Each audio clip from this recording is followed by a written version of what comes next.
मेरा नाम रूबी है। मैं मेरे हस्बैंड अविनाश के साथ एक बड़े शहर में रहती हूँ। मेरे हस्बैंड अच्छी जॉब करते हैं। जॉब करते अभी उन्हें 3 साल हुए हैं। हमारी शादी को अभी 2 साल ही हुए हैं। शादी के बाद मैं अपने हस्बैंड के साथ यहीं रहने आ गई। मेरे हस्बैंड ने एक अच्छी सोसाइटी में एक भाड़े पर घर लिया है। पास में कई बड़े बड़े मकान हैं। यहाँ घर लेकर रहना एक अलग सी बात लग रही है, क्योंकि हमारी शादी को अब 2 साल हो गए थे। तो मैंने भी सोचा कि मैं भी नौकरी वापस करती हूँ। हालांकि अविनाश मेरी नौकरी को लेकर तैयार नहीं थे। वे बोलते थे कि वो अच्छा पैसा कमाते हैं, क्या ज़रूरत है तुम्हें काम करने का। लेकिन फिर भी मैंने नौकरी ज्वाइन कर ली। नौकरी के साथ घर का काम संभालने में थोड़ा प्रॉब्लम हो रही थी, इसलिए मैंने सोचा कि घर की काम के लिए एक नौकरानी रख लेती हूँ। लेकिन बड़े शहरों में बढ़िया काम करने वाली का मिलना बहुत ज़्यादा कठिन होता है। इतनी जल्दी किसी पर भरोसा नहीं किया जा सकता है। हमारे सोसाइटी में कई घरों में काम करने वाली बाई आती थी। सोसाइटी में मैंने ढूंढना शुरू किया। आसपास के घर में काम करने वाली बाई से मैंने बात की, लेकिन कोई नौकरानी अब और अधिक काम लेना नहीं चाहती थी, इसलिए सभी ने मुझे ना में जवाब दे दिया। मैंने यह बात अपने हस्बैंड अविनाश को बताई और उन्हें भी कोई काम वाली बाई को खोजने को बोला। अविनाश ने बोला कि ठीक है, मैं भी कुछ करता हूँ। कुछ दिन के बाद उन्होंने घर पर एक काम करने वाली नौकरानी रख लिया।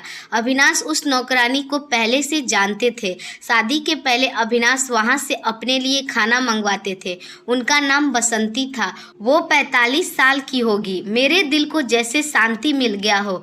अब मैं अपनी नौकरी बिना टेंशन के कर सकती थी। सुबह और शाम को खाना बनाने का कोई टेंशन नहीं था। घर में कोई काम करने वाली बाई जो आ गई थी, वो बहुत बढ़िया खाना बनाती थी। अविनाश तो पहले भी उन्हें बनाया खाना पसंद आया था, तो उन्होंने भी यह पता था, इसलिए वो बसंती को लेकर आए थे। मेरे हस्बैंड सुबह जल्दी काम पर जाते थे। मैं उनके बाद जॉब पर जाती थी और उनके आने से पहले ही घर आ जाती थी। मेरे आने तक बसंती काम करने आ जाती थी, इसलिए घर की चाबी उनके पास भी रहती थी। शाम को आते वक्त मैं कुछ वक्त सोसाइटी की औरतों से बात किया करती थी। लगभग सभी पड़ोस को मैं अब अच्छे से जानती थी। शाम को सोसाइटी की सारी औरतें भी सैर करने बाहर निकला करती थी। ऐसे ही एक दिन जब मैं उन सबसे बात कर रही थी, तब एक न्यूज़ मुझे पता चली। हमारे 4 मकान छोड़कर एक फैमिली रहती थी। बहुत सुशील फैमिली था। उनको वो खुद का मकान था। उस घर में काम करने वाली एक लड़की करीब 20 साल की सुबह से घर नहीं आई थी। वो लड़की उनके घर का काम करने के साथ उसी घर में रहती भी थी। वो एक दीदी बता रही थी कि सुबह जब जल्दी उठी तब वो लड़की रूम पर नहीं थी। कॉल किया तो उसका मोबाइल भी बंद था। सोसाइटी में किसी ने उसे जाते हुए भी नहीं देखा था। वो दीदी कहने लगी कि घर देखना होगा, क्या पता कुछ चोरी करके ले गई होगी। नहीं तो लड़की तो बढ़िया थी, लेकिन आजकल कब कोई चेंज हो जाए इसका पता ही नहीं चलता। उस लड़की से मैं भी मिली थी। अच्छी लड़की है, बात तो बढ़िया से करती है। इतना अधिक से मैं उसे जानती पहचानती नहीं हूँ। शाम की सारी बातें सुनने और सैर करने के बाद जब मैं घर आई, अविनाश मेरे आने के 2 घंटे बाद आते थे, लेकिन आज मैंने उनकी गाड़ी अपनी सोसाइटी के ग्राउंड में देखी। वो इतना पहले आज कैसे आ गए, यही सोचते सोचते मैं अपनी दरवाजा की ओर जा रही थी। दरवाजा मैंने अपनी चाबी से खोला, लेकिन वो नहीं खुला, क्योंकि उसे अंदर से लॉक किया गया था। मैंने दरवाजा की घंटी बजाई, लेकिन कुछ देर खड़ी रहने के बाद भी दरवाजा नहीं खुला। थोड़ी देर बाद अविनाश आए और उन्होंने दरवाजा खोला। अविनाश ने कहा कि तुम आ गई। उनके चेहरे पर एक अलग सा डर था। मैंने पूछा क्या हुआ, इतने सहमे क्यों लग रहे हो। अविनाश बोले कुछ नहीं, मैं स्नान कर रहा था। दरवाजा मैंने अंदर से लॉक कर दिया था, आवाज़ सुनाई नहीं दी। उनकी बात सुनकर मैं अपने रूम में चली गई। सुबह से घर से बाहर थी तो मैं बहुत थकी हुई महसूस कर रही थी। अपने रूम का दरवाजा बंद करना मैं भूल गई थी, तो हवा की वजह से इधर उधर हो रहा था। जब दरवाजा खुला होता है तो मेरे रूम का आईना से हमारे बाहर का वॉशरूम दिखाई देता है। मैं आईने के आगे खड़ी होकर अपना मेकअप निकाल रही थी कि मुझे वो लड़की आईने में दिखी, वो भी हमारे बाहर के वॉशरूम में। अविनाश भी उस वॉशरूम में गया जिसमें वो लड़की पहले से ही थी। यह सब मैंने क्या देखा, मुझे भरोसा ही नहीं हुआ। इतना दिखने के बाद मेरे अपने रूम का दरवाज़ा बंद हो गया हवा की वजह से। मुझे अब बाहर का कुछ दिखाई नहीं दे रहा था। मैंने अपना सिर पकड़कर अपने बेड पर बैठ गई।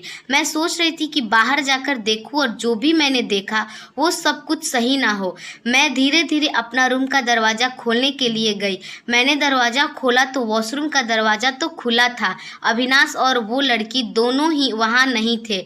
मेरी हालत उस वक्त क्या थी मैं नहीं बता सकती। मैं यह सोच रही थी कि अविनाश उस लड़की को कैसे पहचानता है। वो लड़की जब मैं यहाँ नहीं थी तब अविनाश के साथ क्या कर रही थी और जब अविनाश उसको लेकर कहाँ गया है। मैंने सोचा कि मैं अविनाश को कॉल करूँ। मैंने उसी वक्त कॉल किया। अविनाश ने कुछ देर बाद फ़ोन रिसीव किया। मेरे कुछ बोलने के पहले ही अविनाश ने बोला कि मुझे कुछ काम आ गया है, बस थोड़ी देर में घर आता हूँ। इतना बोलकर अविनाश ने कॉल रख दिया। वो मुझसे झूठ बोल रहा था। आखिर ऐसा क्या कर रहा था मेरे पीठ पीछे जो उसे मुझसे झूठ बोलना पड़ा। मैं अपनी आंसू रोक नहीं पा रही थी। अपने मन को समझा रही थी कि अविनाश से बैठकर एक बार बात कर लूँ। मैं अपने दिल को ये भी समझा रही थी कि अभी से कुछ भी गलत मत सोच, हो सकता है कुछ और बात होगी। लेकिन फिर यही डर आता कि मिरर में मैंने उसे देखा है। थोड़ी देर बाद हमारी नौकरानी वसंती भी आ गई। उसने मुझे इस तरह टेंशन में देखा तो पूछा कि मालकिन क्या हुआ। मैंने उसे कुछ नहीं बोला और अपने रूम में चली गई। अविनाश करीब 3 घंटे बाद घर आए। उनकी चेहरे देखने पर मुझे गुस्सा आ रहा था। मैंने पूछा कि कहाँ गए थे। अविनाश बोले ऐसे ही कुछ काम आ गया था। वो फिर मुझसे झूठ बोल रहा था। मुझे बहुत गुस्सा आया और लेकिन अब मैंने गुस्से पर कंट्रोल किया क्योंकि घर में बसंती थी। मैं नहीं चाहती थी कि यह बात बाहर जाए। मैंने सोचा कि सोने टाइम में इस बारे में अविनाश से बात करूँगी। हम लोग दोनों खाने के लिए टेबल पर बैठे थे। बसंती खाना लगा रही थी। खाना देने के बाद बसंती बोली कि साहब बहुत सही काम किया आज आपने। अविनाश बोले कि थोड़ा और देर होते तो गाड़ी निकल जाती, इसलिए मैं आते ही चला गया। मैंने पूछा क्या बातें हो रही है। बसंती बोली कि मालकिन वो लड़की थी ना यहाँ पड़ोस में, उनके यहाँ काम करने आती थी और रहती भी थी। मैंने बसंती की बात टालते हुए कहा हाँ सोसाइटी से बात हुई है, वो सुबह से नहीं पता कहाँ चली गई है। बसंती ने फिर कुछ ऐसा बताया जो मैंने सोचा भी नहीं था। बसंती ने बोला कि वो छोटे बस्ती की है, घर की स्थिति ठीक न होने के कारण उसे यहाँ नौकरी करना पड़ रहा है। वो लड़की अपने घर जाना चाहती थी लेकिन उस घर की मालकिन उसे जाने नहीं दे रही थी। उसे उसकी काम के पैसे भी नहीं दे रही थी। उस घर में दिन रात उसे 10 लोगों का काम करना पड़ता था। जब वो काम पर शुरू में लगी थी तब सिर्फ 4 ही लोग थे, लेकिन थोड़े दिन बाद 10 लोग आ गए उन्हीं के फैमिली से। उसने काम छोड़ने और घर जाने को बोला तो उन्होंने उसे बोला कि तुम नहीं जा सकती जब तक हमें कोई और दूसरी नौकरानी नहीं मिलती। उसके पैसे भी नहीं दिए। काम करने वाली बाई मिलना कठिन है, वो भी इतने बड़े फैमिली के लिए। वो कैसे भी काम छोड़कर यहाँ से निकलना चाहती थी। उस घर की मालकिन उस पर नज़र रखती थी। उसकी इस प्रॉब्लम के बारे में मुझे पता चला। वो उस दिन सुबह आपके जाने के बाद आपके घर आ गई। आप लोग गए तब भी वो यहीं थी। बहुत रो रही थी। मैंने साहब को सारी बात बताई। अभी आपसे अधिक मैं साहब को जानती हूँ, इसलिए मैंने आपको नहीं बताया, साहब को बताया। उसकी हेल्प करने को कहा, इसलिए साहब उसे घर की गाड़ी में बिठाकर अभी छोड़ कर आए हैं। अविनाश ने बोला कि इसीलिए मैं जॉब से जल्दी आ गया। जब मैं आया तो वो वॉशरूम में छिपी थी, सहमी हुई थी। मैं उससे बात कर रहा था कि तुम आ गई और वो फिर वॉशरूम में छिप गई। इतना सब जल्दी हो गया कि तुम्हें बताने का वक्त ही नहीं मिला और मैं उसे लेकर बस स्टेशन चला गया। तुम्हारा कॉल आया तो मैंने सोचा कि घर जाकर तुमको आराम से बताऊंगा। लड़की बहुत अच्छी थी, वो खुश थी कि अपने घर जा रही है। बसंती और अविनाश की बातें सुन मुझे भरोसा नहीं हुआ। बसंती ने कहा कि बाहर छोटे गाँव के काम करने वाले जो आते हैं वो भी इंसान होते हैं। यह अमीर लोग कब समझेंगे। अपने स्वार्थ के लिए उसे रख रखा था।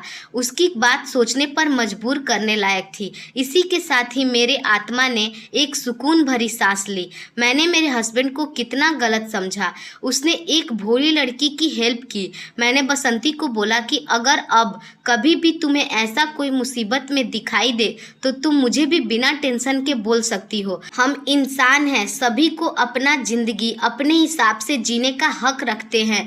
दोस्तों, हमारी कहानी आपको कैसी लगी कमेंट में ज़रूर बताइएगा और हमारे वीडियो को लाइक और चैनल को सब्सक्राइब ज़रूर कीजिएगा। मिलते हैं एक और नई कहानी के साथ। धन्यवाद।